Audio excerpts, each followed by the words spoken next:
నీకు శ్రీదేవి అని పేరు పెట్టారు కదా, సో ఎందుకు పెట్టారని మీ పేరెంట్స్ని ఎప్పుడన్నా అడిగా? యాక్చువల్లీ మా అత్త పేరు శ్రీదేవి. సో మా డాడీకి వాళ్ళ అక్క అంటే చాలా ఇష్టం మా అత్త. సో అందుకే అలా శ్రీదేవి అని పెట్టుకున్నారు అనమాట. కొంచెం ఆవిడలా ఉంటానని అందుకే. ఓకే, మేము ఇంకో వేరే అనుకున్నాము. వేరే కాదు, వేరే కాదు, అలానే అనుకుంటారు కానీ కాదు, ఇది నిజం. ఆఫ్టర్ దిస్ మరి కోర్ట్ మూవీ తర్వాత ఎలా ఉంటుంది అనుకున్నాం? ఫస్ట్ రిలీజ్ అయ్యాక చూడాలి, ఆ తర్వాత సాంగ్ మంచి బజ్ తీసుకొచ్చింది కదా, వెళ్ళింది. నెక్స్ట్ ఏమో అమ్మో నేనేం అనుకోవట్లేదు, అయితే మంచిదే. Okay. And Roshan, mission impossible టైంలో కూడా నువ్వు చిరంజీవి గారి సాంగ్స్కి స్టెప్స్ వేయడము ఎలా అనిపించింది? అది I think that was an memorable in your life. అవునవును, అంటే నా లైఫ్లో మొన్న జరిగింది అది. దాని ముందు చిరంజీవి గారితో అంటే అంటే మాటలు రావు, అంటే ది బెస్ట్ ఎక్స్పీరియన్స్ అది.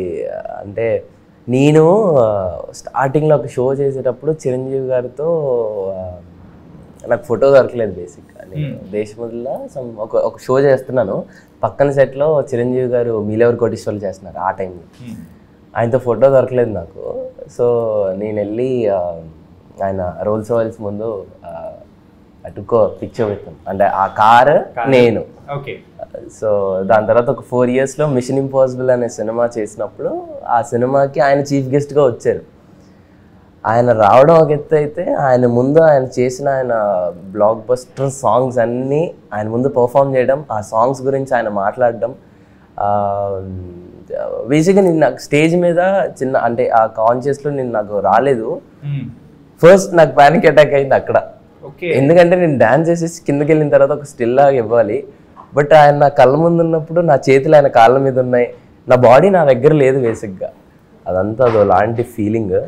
సో నా చేతులు ఆయన కాళ్ళ మీద ఉన్నాయి. ఆయన మాట్లాడేసిన తర్వాత నా చేయి పట్టుకొని is like you did fantastic job అది ఇది అని చెప్పారు. చాలు ఇక.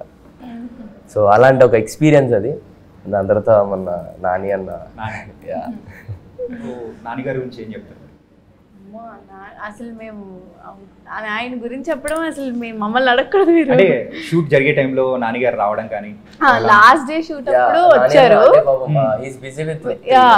సో లాస్ట్ డే అయినా ఏ అవైలబుల్ టైం ఉన్నా కానీ కోర్ట్ కోసం ఈజ్ కమింగ్. అసలు వేరే సినిమాలు కాకపోయినా లాస్ట్ డే షూట్ అప్పుడు వచ్చారు.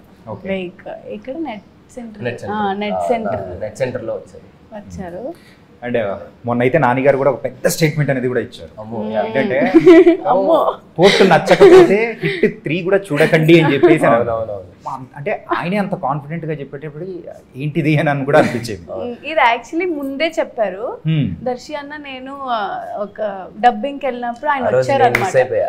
నేను తర్వాత వెంటనే రోషన్ కూడా చెప్పా కదా.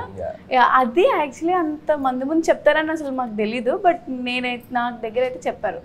సో ఇలా నేను ఈ స్టేట్మెంట్ ఇస్తాను బయట జనాలకి అని చెప్పి ఆయన అదే అన్నారు. నాయన్న ఫస్ట్ కట్ చూసిన తర్వాత కోర్ట్ సినిమా అంటే that person is very different అన్న. అంటే ఫస్ట్ కట్లో ఎలాంటి ఆ బీజిఎమ్స్ ఆర్ఆర్ ఏం లేకుండా ఒక సినిమా చూసి ఆయన జడ్జ్మెంట్ నెక్స్ట్ లెవెల్. ఆయన ఒకటే మొన్న నాణ్యంతో ఇంటర్వ్యూ అయినప్పుడు ఈస్ టెల్లింగ్ అనమాట, కథ మీద అంటే పేపర్లో సినిమా చాలా బాగుంది, అంటే దర్శి అన్నతో చెప్పారంట పేపర్లో సినిమా చాలా బాగుంది, should make it great film అని.